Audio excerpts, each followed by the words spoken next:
So President Yoon Suk Yeol is seeking to refresh a trilateral mechanism with Japan and China while aiming more warnings toward North Korea and Russia. Let's recap day 3 of the ASEAN summit with Professor Min Jeong-hun. Welcome, Professor Min. Good morning. So President Yoon Suk Yeol stressed that any arms deal or military cooperation with North Korea must stop. Now, that should be read as a warning targeting North Korea and Russia, right? Yes, as you mentioned, President Yoon urged Russia not to take any attempts to pursue military cooperation with North Korea. Of course, it's not certain how much such a warning could be effective in stopping the military cooperation between North Korea and Russia. But it seems to be certain that South Korea expresses a strong grievance against Russia and its military cooperation with North Korea. And considering that the relationship between South Korea and Russia have been nowadays frozen in terms of the Ukraine war, it is unlikely that Russia would seriously listen to what South Korea wants in that aspect. And as the trilateral cooperation among South Korea, US, and Japan has been strengthened, it is expected that the bilateral and the trilateral cooperation among North Korea, China, and the Russia will be also strengthened. It means that the security situation on the Korean Peninsula continues to be grave for some time. Professor Min, then let's say those arms deals with North Korea do take place. Then what kind of measures do you think the trilateral, the ally or the partnership you say is how Washington and Tokyo, they will take in case of those arms cooperation? I mean, would that be more sanctions? I mean, what else can they do? There could be several options that the three countries, South Korea, US, and Japan, would take to respond to the arms deals between North Korea and Russia.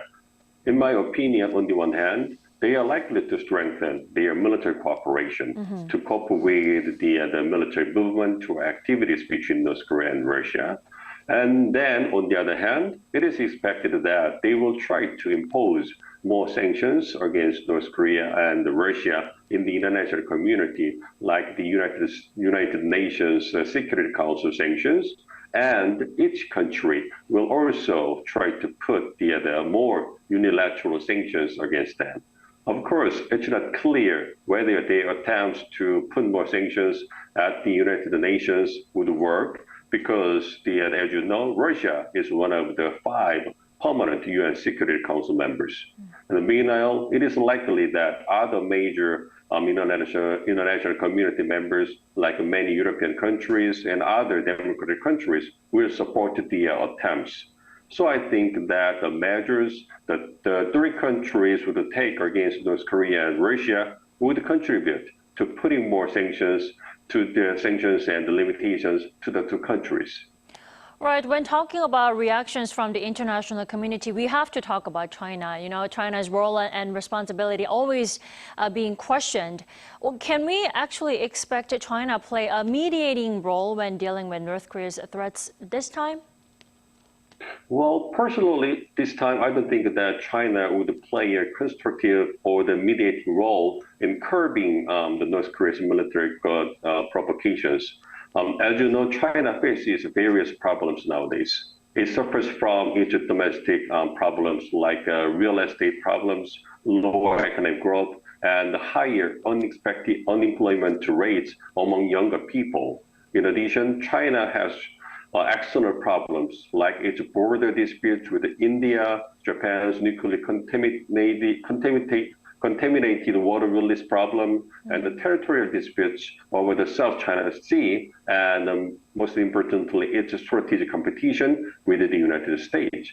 So recently it is reported that President Xi Jinping unexpectedly made the decision not to attend the upcoming G20 summit meeting in India.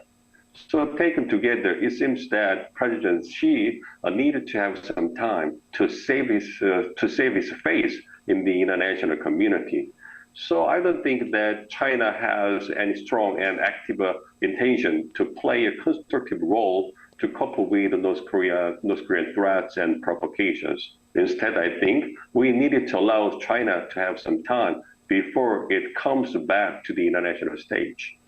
Right, rather pessimistic view on China playing a constructive role this time either. Now, there is speculation that arms deal or cooperation with North Korea will tighten Pyongyang, Moscow, Beijing ties, right? Now, how will that trilateral ties change the dynamic in Northeast Asia? Well, it seems that the trilateral cooperation among North Korea, China, and Russia will strengthen. As I mentioned earlier today, as their counterparts, like the trilateral cooperation among South Korea, US, and Japan, has been strengthened. And if the three countries, North Korea, China, and Russia, make arms deals and the military cooperation, like having a joint military drill, it will make the security situation of Northeast Asia much more grave. It is mainly because it would be inevitable for the three countries, their counterparts, South Korea, US, and Japan, also needed to strengthen their military cooperation against their counterparts' military actions. So such a situation will make the competition and conflict between the two groups and the camps more serious. So it means that the security situation in Northeast Asia will continue to be grave in the coming months and years. All right, Professor Min, thank you so much for your insight this morning. You have a good day. You too. Thank you.